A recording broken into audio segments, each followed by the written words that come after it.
Guys मैं आपको एक कहानी सुनाता हूँ। ये कहानी है साइतामा की, पर ये कहानी टेक प्लेस करती है फ्यूचर में। आप लोगों को तो मालूम ही है कि साइतामा के दो बेटे हैं, एक का नाम है मॉब और दूसरे का नाम है मैश। तो आपको तो मालूम ही है कि डैडी ने सबसे पहले अपना एनिमे निकाला वन पंच मैन, जो कि बहुत बड़ी सक्सेस हुई।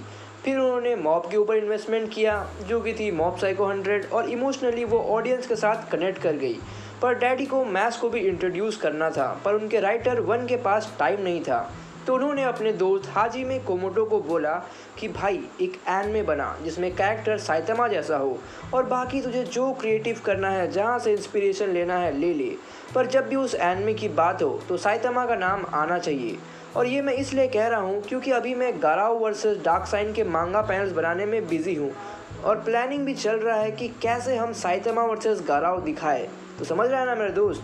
तो इसी चीज़ को पूरा करने मैस्ले मैजिक एंड मसल्स की शुरुआत होती है। सीरियसली मत लेना, जस्ट किडिंग। वेल ये एक एक्शन कॉमेडी पैरोडी एनिमे है जिसमें भर भर के इंस्पिरेशंस लिए गए हैं, because it's a parody dude. So it's basically Harry Potter plus Saitama plus Asta lacking magic plus psychic loving coffee jelly plus tattoos from Doctor Stone, और जितने भी एनिमेज तुम्हें ऐड करने हैं वो तुम कर सकते हो। तो अगर प्लस पॉइंट की बात करें तो वो है इसका कॉमेडी, जिसे मैं इम्प्रेसिव तो नहीं कहूँगा, बट एट मेनी इंटरवल्स वो चीज़ कामयाब रहती है, खास करके जब हैरी पॉटर की पैरोडी होती है। इसका कॉमेडी आप द एमिनेंस इन टाइप का कह सकते हैं। बस इसमें कैरेक्टर को थोड़ा सा डम दिखाया गया है, और उसमें कैरेक्टर स्मार्ट होने के बावजूद भी अजीबो गरीब हरकतें करता है, और इसी वजह से कई लोग उसे क्रिंज कहते हैं। And that's good because everyone should have their own opinion. But इसी वजह से कॉमेडी जो जॉनरा है उसे हम डिस्कवर नहीं करते, बिकॉज हमारी उम्मीदें ही ज़्यादा रहती है कि हर एपिसोड में हमें मज़ा आना चाहिए, जबकि हर बार वो एनिमे डिलीवर वो चीज़ नहीं कर पाएगी गाइज। दैट डजंट मीन कि वो क्रिंज हो गई।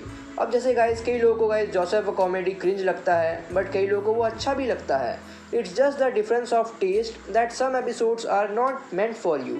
चाह तो वो भी रहे तुम्हें हंसाना, बट जिस तरीके से वो कर रहे हैं वो तुम्हें क्रिंज लग रहा है, एंड दैट्स इट। एनिमेशन की अगर हम बात करें तो इस पर भी आप सवाल उठा सकते हैं, बट क्योंकि आपको मॉब साइको 100 का एक्सपीरियंस आ चुका है, so I don't think so you will जज a book by its cover. जब आप उसे यूज्ड टू हो जाएंगे तो आपको वो भी अच्छा ही लगेगा गाइस। बट ये एनिमे मॉब साइको और वन पंच मैन से नीचे ही रहेगी, बिकॉज ये एनिमे बाद में आई हैं, और लोगों को सेम टाइप के एनिमेज में कुछ अलग देखने का मन रहता है कि आप क्या इम्प्रोवाइजेशन करके आते हो। वरना आपको तो पता ही है कि जुत्सु काइसेन जब रिलीज़ हुई थी तब कैसे लोग उसे कंपेयर कर रहे थे।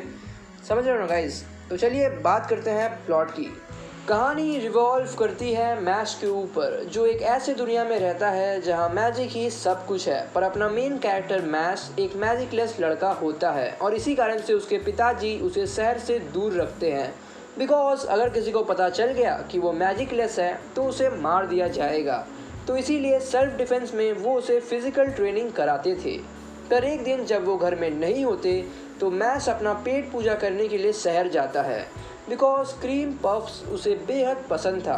पर क्योंकि आइडेंटिफाई करना बहुत आसान है कि किसके पास मैजिक है और किसके पास नहीं, इसी वजह से आम आदमी पुलिस को कॉल करते हैं कि हमारे यहाँ एक बिना टैटू वाला लड़का आया है और आगे आप संभालिए।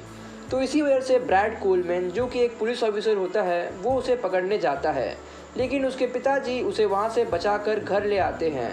पर वो पुलिस ऑफिसर उनका पीछा नहीं छोड़ता, और आखिर में उनके बीच हमें फाइट देखने को मिलता है।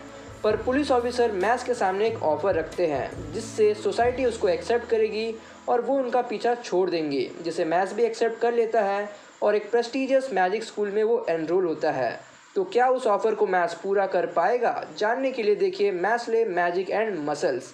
पर जाने से पहले दो और recommendation, dead mount death play और ओशिनोको। उम्मीद है आपको ये वीडियो पसंद आए, और आपसे जल्दी मुलाकात होगी एक नए वीडियो के साथ। Till then take care and good bye.